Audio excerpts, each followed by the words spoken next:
G'day, Keri. We're in Fiji. Vuda Marina. Oh, nice shirt, by the way. Oh, look at that shirt. Ooh, very Fiji-ish. So how you feeling?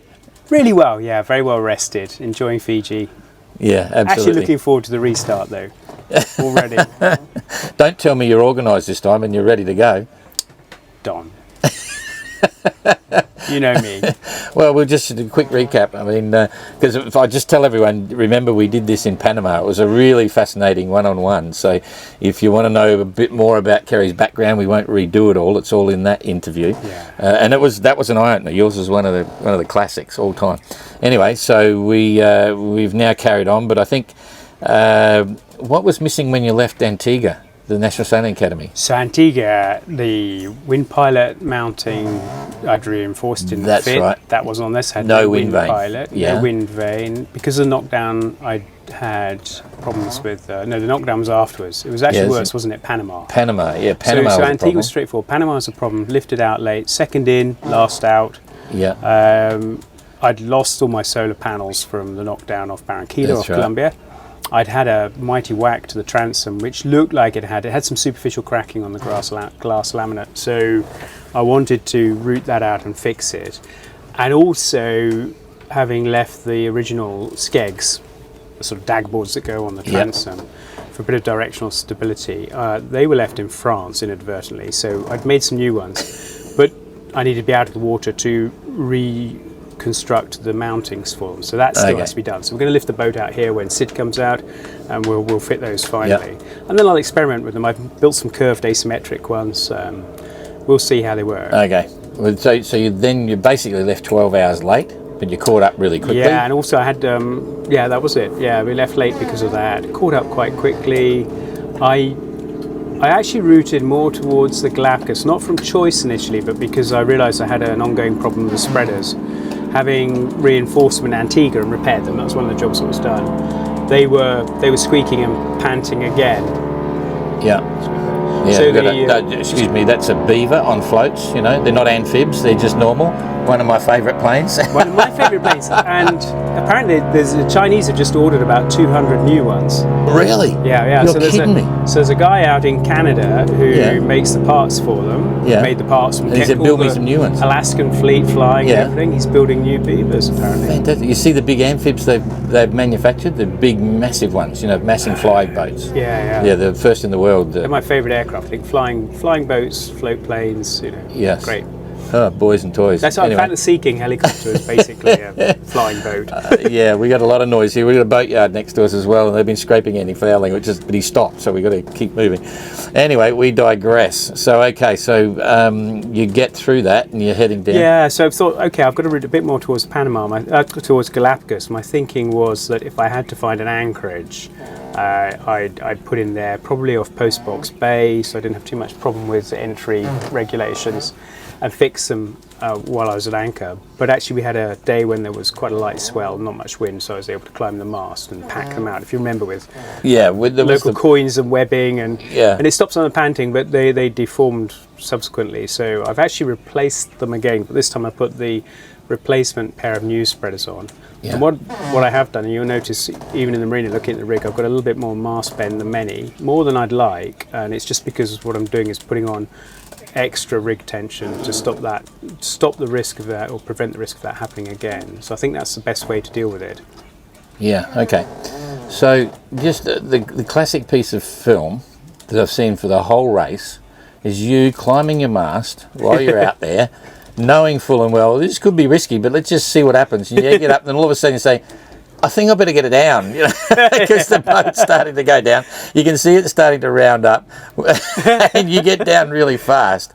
That would have been so funny if you didn't make it in time. Oh, I'd have been, as you know, the mast would have been horizontal in about 2 seconds. Absolutely, and then it would have slewed around. I'd be dragging in the water. The weight would come off. The rig would come back up again, and I get swung, and then it would swing, and we'd be in this endless cycle of the boat capsizing, dunking me, lifting up. No. Have you shown all your Navy mates?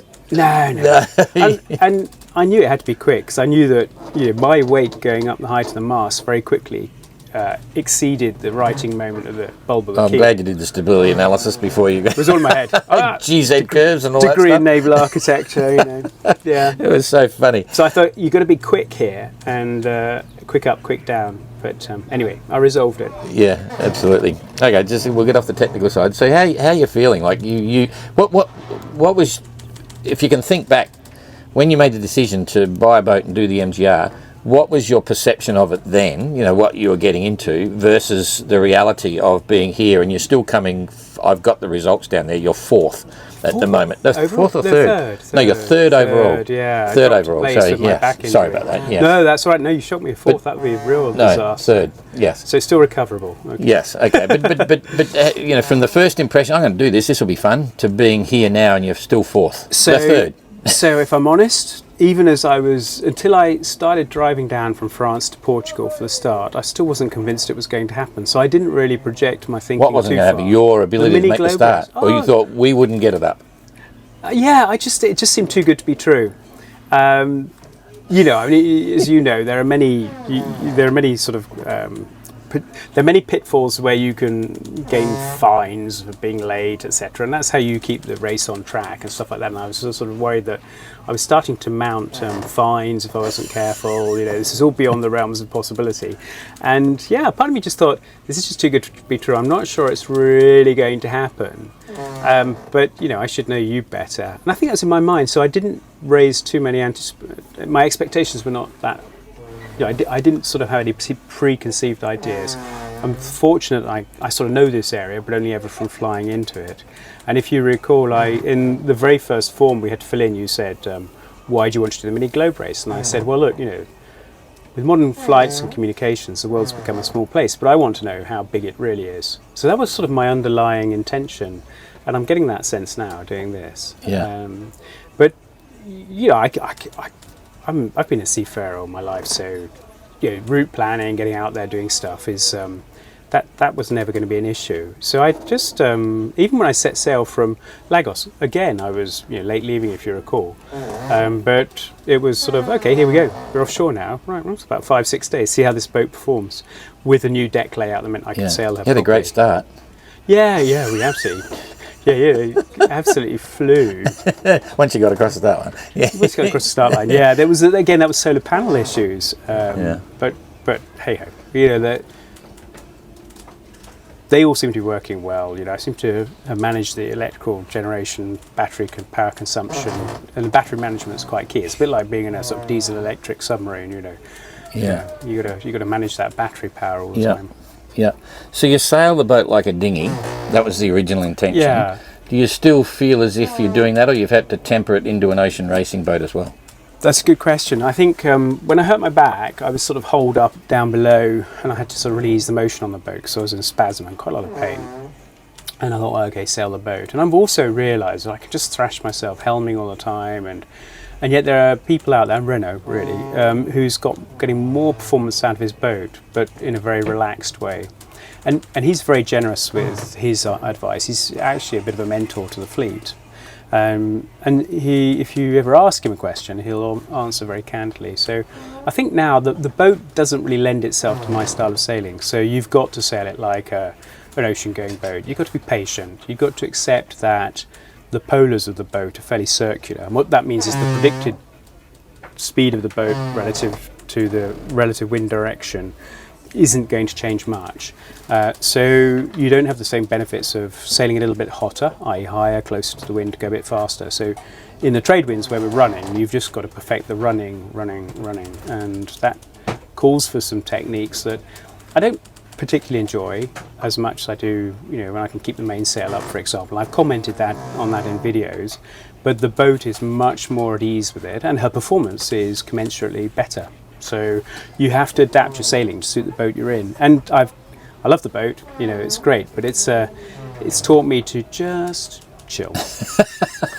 There was a bit of that when you finally decided to ditch the South Atlantic for various reasons, wind vane, and you put on the beautiful Aries, and I was stunned when I saw a photo of the installation. It's just fantastic, and I always say there's only, the two best wind vanes in the world. If you want a servo pendulum, it should probably be an Aries, and if you want an auxiliary rudder, it probably should be a hydrovane. And so you fit on an Aries, and you put a post up, and the boat's slewing all around the place, this, that, and the other, and said, "Hey, anyone got any tips on how to get this bloody thing to sail straight?" And then you pan around, you got all this mainsail up and everything going down. And I thought, oh no, Keri, just get over it and get rid of some of the main, because you can only go so far. Like a wind vane's like a fuse, as you got to. Anyway, but it was kind of fun. It was slightly tongue in cheek when I said that. I knew I hadn't said that quite right, and it's funny because Renault replied very seriously. Told me things I did know, but it was very kind of him. But the Aries is really good. But I would say, the South Atlantic's a really good servo pendulum wind vane. It's for what it's designed for, really good. It's just we're trying to push these boats so much harder that we need quite a lot of control authority. And the South Atlantic, they couldn't be more helpful about advice on how to set the boat up, and we've provided feedback on any modifications we made. So, I'm a big fan of them, and they're still a partner for the class. So I hope people won't think that they're not up to the job. No, look, I got a very objective view on it. I think I forget what the price is now. Excuse me, for the package is about €1,500, I think, something like that, with the mounts, this, that, and the other. So cost-benefit factor is huge. What I would say, and what I've always been saying, I'm confident that the South Atlantic get around the world, but you got to look after it. You got to tweak it. You got to make sure the nuts and bolts aren't coming loose, things like that. You buy a hydrovane, bolt it on the back, and you forget it. It's like an outboard, So there's a difference, but there's a difference in budget, and a servo pendulum is a servo pendulum. I like the idea of servo pendulum over auxiliary rudder. So when the second-hand Aries came up for sale in the Marquesas, I thought, well, okay, it's heavy. It's as heavy as a hydrovane, in fact. And I thought, well, I'll put it on. And I had to mount it on my anchorage, so I just sort of connected up, drilled my holes, put it on the main halyard. I did it all on my own. Just, I think they're a bit surprised. Said, "Oh, okay, it's on." And even the Danish owners who kindly sold it to me, they're waiting for a hydrovane for their boat, a Puffin 42. And they came out. They said, "Oh, actually, it doesn't look that big on the boat. No, we thought it was going to be overscaled. I was fits surprised. Quite well." I was surprised. It looks right. And it's incredibly powerful. And what I just need to be, I think the thing I need to avoid now, or the thing I need to address, is when it goes lock to lock on the wind vane, it drops too quickly. I played with the weight, that wasn't the issue. And again, speaking to Renault, who really is our fleet guru, I'm going to follow his advice, and he suggested putting some sort of elastic tenuation on it, so that you're increasing the resistance as it goes further over. So you're trying to keep it in that sweet spot where it's hunting by the side of vertical by 5 or 10 degrees. You can desensitize just by angling it back.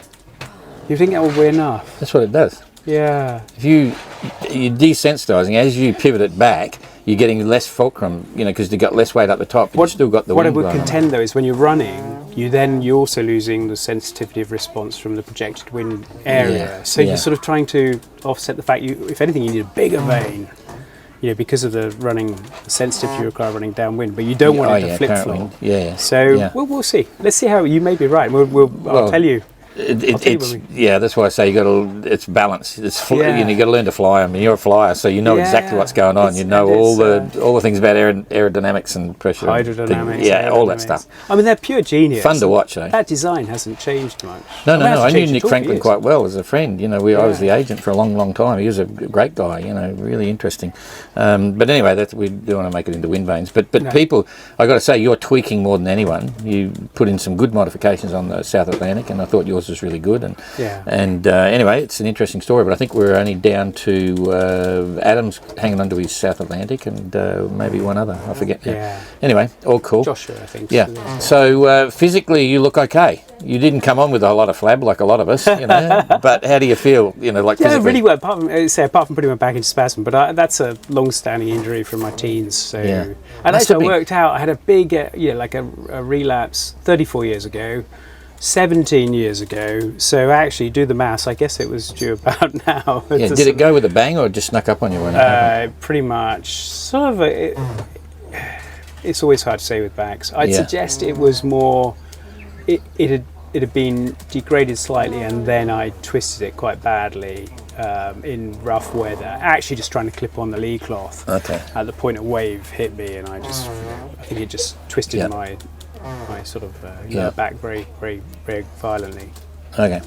So you haven't had to dip into the first aid kit other than painkillers? So I did. Well, I had to play, because when I've done this in the past, they inject you with morphine and muscle relaxants, and I thought, well, I'm not gonna do morphine, because I don't know how to write the M on my forehead if I'm already out of it. So I took some other, I can't remember what they were now, but they were, they were the diazepam or something. They were some of the controlled drugs. Yeah. And they seem to be effective. Yeah. Must have been cruel lying on your beautiful, soft, fluffy doona, when you were rolling around in the sea.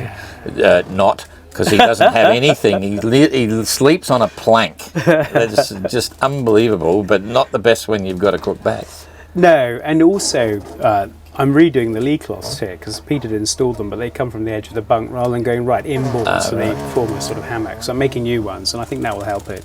Still no mattress? So no mattress, no. And actually, when it was hot, too hot, there was no yoga mat. But as it cooled down, I put the yoga mat back in because it was a bit more comfortable on the hips. Because there's not that much fat to sort of protect the bony bits. Yeah, bony bits. Okay. There's lots of amazing things there. So what has been your biggest challenge so far to get this far? And how do you feel the fact that you're here? Has it sunk in what you're doing? Yes, I mean it has. I guess I never looked at it as that sort of great achievement because we're not yet halfway. So until we've got through Torres Strait, around the Cape of Good Hope, maybe even had to weather a tropical storm on the way, it feels like the Atlantic is the home run. And as we all know, the Atlantic isn't necessarily that easy either. So just taking it a day at a time. I still have the ambition to do well, podium. I think Renault's got a good lead. Is it unassailable? Well, we'll see, because a lot can happen between now and arriving back in Antigua for all of us. Certainly hope no disaster befalls any of my fellow competitors or me, but there's still to play for, and I haven't sort of lost sight of that ambition. But like I say, I've tempered the way I sail a bit, and I have to be a little bit more. It almost makes you a bit more philosophical. Yeah. So this has been more a journey of self-discovery as well. There've been things about the way I approach life and family and friendships, and you've had a lot of time to ruminate on that. And you get a lot of time to think. Yeah. Really good. One of my big losses was when the charging leads for both my Shocks headphones sort of died, so I could no longer charge them, so I couldn't listen to any literature on Audible anymore, so I just had my own thoughts to occupy my head. My biggest revelation was on Trekker. Coming across after 40 years of adventuring, halfway across the Atlantic, I finally realised why I do all this stuff, and it was to prove something to myself. It was a revelation. The same feeling. Do you know what it is? It's about I'm not a coward. Everything you do is about proving, and I think males, have that built into them. You've had a military career, relatively untested. I like extreme sports, but everything you do is partly it's about seeking certain approbation, whether it's filial, paternal, familial, friendship. But it's also about fundamentally, no, I know I'm not a coward. If something bad's happening, I can work through it. Yeah. It's quite puerile in a sense, but it's very much. Well, it's amazing. It hit me like a brick because I finally, you just realise it's a reversal thing. I don't have to prove anything to anyone anymore. No. I don't give a damn. And I was really enjoying it. They proved the concept of the 580, which was like another big tick the box because they had a lot on the line with that. And I thought, this is great. This is fantastic. So we've been there, done that now. And so life feels good. We've got all these races going on and people and places, and it was a big revelation. So I think sometimes you need to stand back and take stock of everything you've achieved, and particularly with MGR, OGR, GGR, all the 3 big ticket non-world sailing races, ocean races, and they're all in yours. And when you see the team that's running it, it's you and Jane. I mean, I have great admiration for you. It's all good fun. But thank you. So how many people told you were crazy when they found out about what you're doing before you did it? So most people who knew me anyway probably had that presumption. So I'm not sure I am crazy. I'm pretty rational. I had a really nice compliment from a friend and on Facebook. She was a crew member of mine when I was commanding officer of a ship, and she's great fun. She's very candid, and she said yesterday, you're a bit of a cross between Robinson Crusoe and James Bond. I I'll take that compliment. Yeah. Even though Dan Turner, before he had his haircut, you know, he was probably the more Robinson Crusoe of us. Oh no, he was bloody, you know, yeah. It was classic. Wilson, you know, Wilson Island is Tom just Hanks. out there. Well, I'm going to take him to it. I told him, I said, look, it's just over there. You can just about see it. So we'll have to go there. But he's cut his hair now, so he blew the whole thing. You know, when he comes back, we don't get the photos. You know. Yeah, so, it's anyway. Complete change. Yeah, absolutely.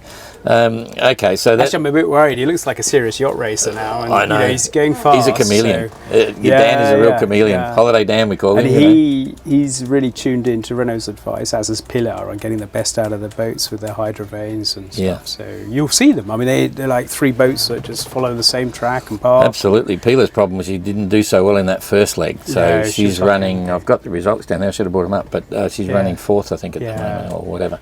And she was unwell. If I remember, in the Transat, she went too far south for a period, and she suffered then. And then she was unwell. She thinks it's sort of inspired by some food allergy coming across the Caribbean.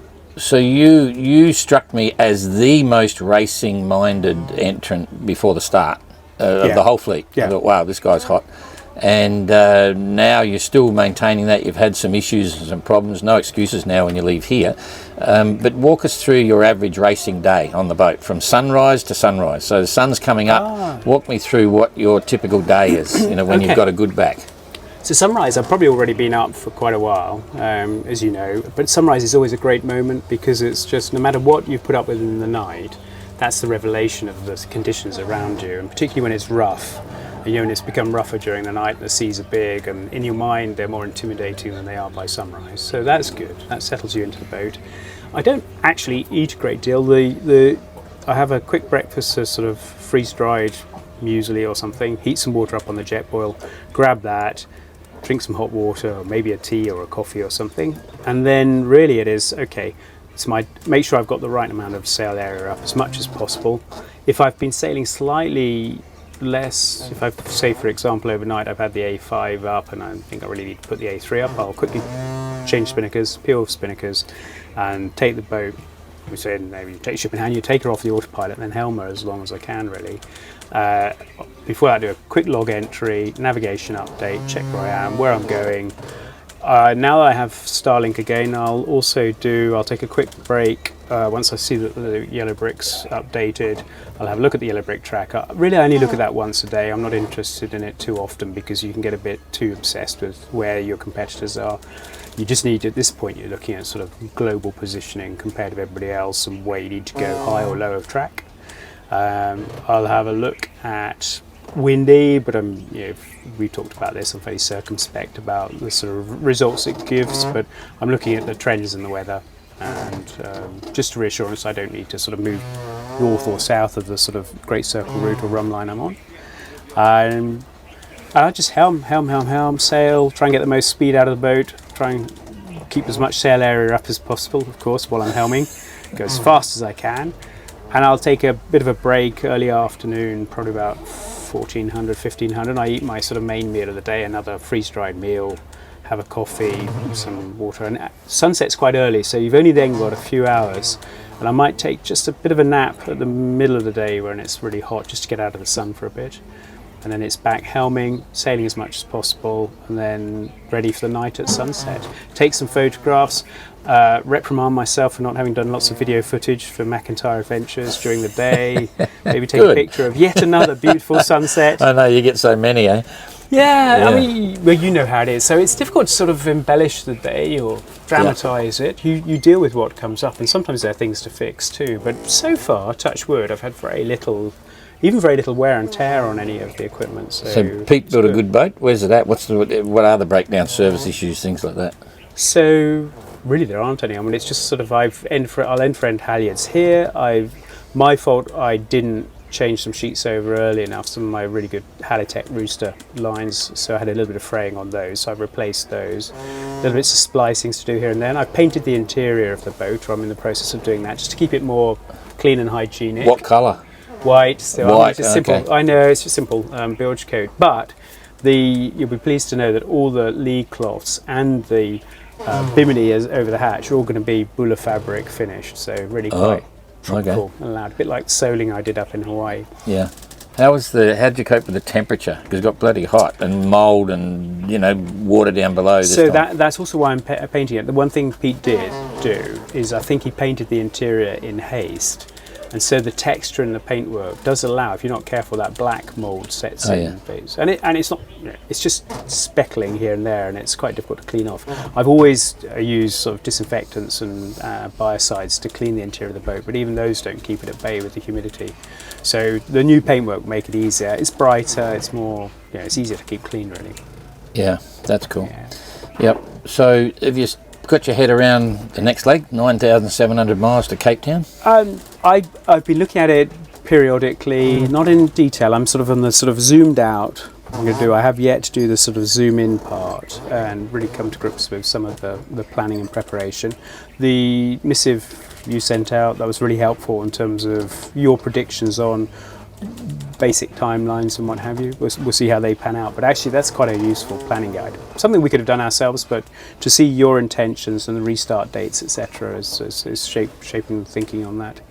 Yeah, I've got a pretty good idea about the routing I'm likely to follow. Yeah. What's the objective now? So you're going to be all on the start line together? Like how? Yeah, so I'm happy with that. I struggled a bit with the fact we all leave at different times. It's hard to keep the sort of impetus of this is racing, and that's the logic. This is also, it's not just a round the world yacht race in one design boats. It's a sort of opportunity to explore some beautiful parts of the world. And we've got some great stopovers, so it's difficult not to sort of get too seduced by the sort of life ashore and get back to sea. So you have to reset each time, but you're resetting on your own. And you and I have talked about how if you arrive by daylight, you leave by daylight, you've got nice conditions. And blessed as he is, Renault's had that. You arrive by night, you leave by night. You're making life hard. And invariably there's no wind, so you're also falling behind on the clock. So my first my first objective is to overtake Dan Turner on the positioning and timing overall, make sure I get back into second overall, and then I'll work at trying to get ahead of Renault for a leg win. I feel that's my objective. Yeah. And I know that we're moving into our Australian competitors' home territory, so tactically they're going to have an advantage on ocean currents, meteorology and positioning. So yeah, that's their home territory, like the Atlantic is ours. Yeah. Okay. So you're about as far away from England as you possibly can be, even though you live in France. But we'll say France as well. What's been the biggest single challenge, not with the boat, but for you, the biggest single challenge to get to Fiji? You know, like for you personally. I don't feel it's been a challenge. I mean, and I don't mean that. No, I know exactly what you're saying. I mean, no, we're just taking my stride. I think it's like, no, it's all been fine. I haven't felt tax challenged, you know. Okay. Well, at the back in mind, there's always a sort of financial niggle. You know, we spend quite a lot of money on satellite communications, and then my French mobile phone company, because I put a local SIM card in, but when that expired, it went back onto roaming data or whatever, and suddenly it's like 500 euros. 500 euros. You just think, they did that twice. You think, yeah, there's 1,000 euros I could have kept. So, SFR, if you're listening. Bloody hell. Yes, mobile phone companies. Yeah, right, a bunch of crooks. Yeah, crikey, that's a throw. And what about, I mentioned this to everyone pretty much, you know, before the MGR was not about Starlink. You know, the MGR was a personal challenge, it was here, there, it wasn't even on the agenda, and all of a sudden mini Starlink turns up and all of a sudden everyone think, what the hell? So virtually everyone picked up a $200 Starlink in Panama. But it's changed the face of the race to a degree, right? Describe your opinion on that one. You know? Well, as you may recall, I lost one overboard at Panama. So I had nothing going across the Atlantic in terms of satellite connectivity, other than the Iridium phones, because the Iridium Go, I could not really download any data on that. Same, really, all the way to Panama, across the Caribbean. I had it briefly as I was heading towards the Galapagos and lost a dish overboard. And so, again, I had none of it until really Tahiti. So I had no real weather forecast predictions, no yellow brick tracker appreciation of where the competition was. I mean, when I spoke to Sid, he'd sort of give me broad brush positions, but you have to be very careful about, you know, relative positions. It's got to be ideally lat long, and there's always some sort of transposed errors come in. You think that doesn't make sense. So I asked quite a lot of him, but even that didn't really help. So Starlink enables you to be very independent and resourceful, and it also gives you the ability to communicate with friends and family. And what I really enjoyed, I put together one video, but to achieve it, the app I had to do it well, you had to have internet access to sort of cut and edit. And that was a really pleasant distraction. So I want to do more of that, and you couldn't do that without Starlink, Mini Starlink. Yeah. And the other thing is, the costs of Starlink compared to any of the Iridium and traditional products is just way, way lower. It brings it all into an affordable level with a performance that's commensurate with your internet at home. Yeah. And it draws very little electrical power. In real terms, the Starlink Mini is an incredible The game design. changer. Yeah. Do you miss the sense of isolation? You know, like as a solo sailor, because there's always this vision, oh, solo around the world, you know, blah blah blah. But now with Starlink, I think that would be self-imposed if you were seeking that, because actually, why not communicate with friends and family? And the nice thing is, it's the sort of feedback you get that people actually would like to see more. You think, well, I don't want to inundate Facebook with scenes of my another nice sunset and after having a great time. But there seems to be a real appetite to follow it. So I'll try and do a little bit more of it on the next leg. And again, you couldn't do it without Starlink. So I don't think it changes the isolation. I think you have to be a little bit of a masochist to say, for example, I want to do a non-stop round the world race or sail. I'd love to do a Vendée Globe. But that's quick, and it's quick and dirty, and it's fast. But if we were to do it in these boats without stopping, without communications, I think we'd all be a little bit strange. just a little bit. Yeah, it was never the agenda to lock it out completely, but it's now. I never thought we'd be doing what we're doing. No. It's quite crazy. So what's been the most amazing or the best part? Not a sunset, not a sunrise, something that's got you really hyped or really emotional. So I was genuinely euphoric approaching the Marquesas Islands, the beginning of French Polynesia, because we'd had, I can't remember, 30 odd days at sea, maybe more, and it had been quite overcast, so I knew they were 25 or 30 miles away. Sunset came, there seemed to be the inversion cleared and the visibility at lower level cleared as well. And suddenly I could see not just low-lying land, but sea cliffs and really mountainous terrain. And I thought, wow, this is just incredible. And I found that really emotional. And I don't know if it was the contributing factor was the amount of time between seeing land, but I think it was also because they were just so breathtakingly beautiful. And it was sunset. And it was nice sailing conditions. And the breeze dropped after that. And I was there. You were there in your little boat. But in my mind, it never occurred to me, I won't make it. The only part of the race where I think, this could be tricky is going to be Cape of Good Hope. And what you've done in designing the chronology of getting around Cape Good Hope, that sort of days allowance to be in port, if people want to go to Durban, Port Elizabeth and Cape Town, you're de-risking that too to some extent. My thought was, no, I set out, I get around Cape of Good Hope, come what may, battle the weather, you break something, you sort it out, you keep going. But we're going to be doing it in a slightly different approach, probably a de-risked and much more pragmatic approach. So even that, I wouldn't say it's lost its, I've lost trepidation for it, but I mean that's where my focus is getting around there safely. Yeah. And in one piece. Yeah. And that's always been there in the back of my mind. Yeah. Do you miss the Navy? So the Navy, that's a really good question. The camaraderie of the Navy, the people I know, that still exists. So I had a wonderful career. It's a great organisation, but we see developments and changes in organisations and institutions as we grow older, and in our armed forces where they're competing for budgets, they're in a very uncertain world in terms of security. People questioning also their validity and their purpose. It generates great people. It's got great equipment. Also, the ships and aircraft that I flew became obsolete, so there's a new raft of the Type 31 ships coming in. So the Navy today is already not quite the Navy in which I served. So I can track its history back to the sort of 17th century and many, many, many great stories and heroes and leaders. So I'm honoured to have been a part of it, but I guess I don't miss it. And it really is because I still have contact with all the people I was fond of while I was serving in the Navy. Yeah. Do you visualise things? Do you visualise the finish? Like finally getting through it all and stuff? Yeah, so this is a big bit about yacht racing, dinghy racing, is you have to You have to visualize being in the lead, you have to visualize winning, you have to visualize the right shift coming in, because if you don't, when you find yourself in that position, you're just not mentally prepared for it. And then you start doing things that could be detrimental to, like you see the people who are not familiar with being in the lead in a race, and they sort of have a self-imposed pecking order. And Paul Elvstrom wrote a bit about this, and Eric Twinome. And then when they find themselves in that position, they sort of overshoot, or they do everything they shouldn't do. How did I get here? They sell differently. Absolutely. And lo and behold, the fleet overtakes them again. So you don't want to find yourself doing that. So yeah, and it's like in everything in life, you have to visualize what it is. And then you have a reference and a datum against which to compare events. I do it all the time. Yeah. I think it's the nature of positive people. You say, oh, it's going to be great, we can do this, we can do that, we can do that. Jane says, don't even talk about it. Don't bloody but you got to. It's interesting to see that, because that's it's a competitive nature, but not only competitive, it's achieving goals. Yeah. If you don't visualize it, you're not drawn into it. If you don't think it, it's never going to happen. Yeah. If you don't have an imagination, dreams are never formed. Because it starts from all that sort of stuff. And I can see you're an achiever. So, so what's next after the MGR? Well, that's a good question.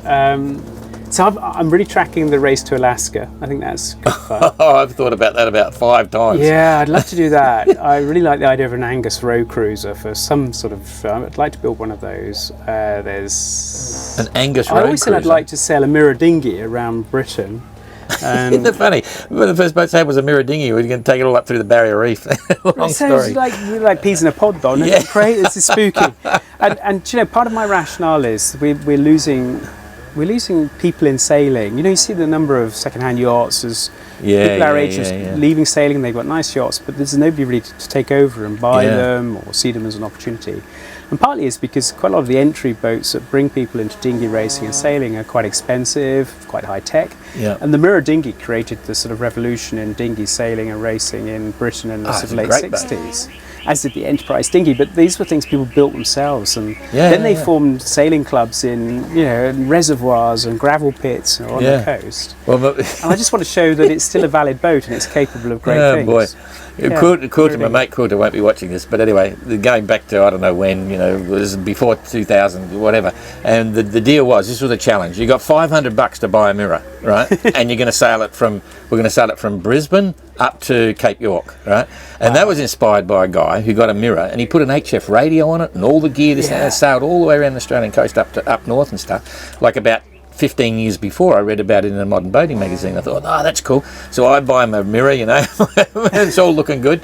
And then Quilter, in the end, it all started to fade a bit because of time and work and stuff. And Quilter ended up buying a Hobby 18, and that he took off all the way up the coast on that. Yeah. And I never really got my mirror going. But anyway, we gave it away in the end. But yeah, brilliant. I'm a big fan of. If you remember Frank and Margaret Dyer, who used to sail their Wayfarer. I've read all those. Incredible what they did. And there's the guy, Katie Strickland just brought it up again. The guy took his mirror from all down the Rhine and all that sort of stuff. Down to Woodward, I forget his name, but I was following him on Facebook about it. He's a great raconteur as well. Yeah. So he didn't push his day's runs much, but his observations on places he visited and stuff were just maybe we should do a mirror around the world.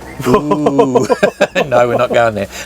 I think they would lock us up if we suggested that. Yeah, exactly. We could go on for a long time, but we can't. So. And there's one other thing. Sorry, it's just also my elder daughter's due to finish her PhD, and I did promise her we would cycle from Colombia down to Chile, so along the Andes and Bolivia and Peru and Ecuador. So we've got that on the cards. So before or after the OGR? This will be before the OGR, and then the OGR, I'm hoping to do the OGR, that's for sure. Yeah, okay. That's the Ocean Globe race. So sailing around the world with a fully crewed yacht using the old Whitbread route, I mean, that's it's a beauty. Pinnacle of sailing. It's a beauty. And different challenges from sailing on your own, which I'm looking forward to. In fact, anyway, we won't go there. I can talk about. All right, we better wrap this. So thank you very much, Keri. Thanks. Good luck with the next one. Hopefully you'll be organised on the start line. Even with a shirt like that, it's all looking pretty cool. Fantastic. Okay, see you in Cape Town. Oh no, we're going to see you at the start. It's going to be a big day actually. Quite a few people here talking about coming out. The start line's just offshore, so they come out in their tenders, just off the entrance. I'm visualising it already, Don. Oh yeah, cool. Okay, see ya. See ya. Bye.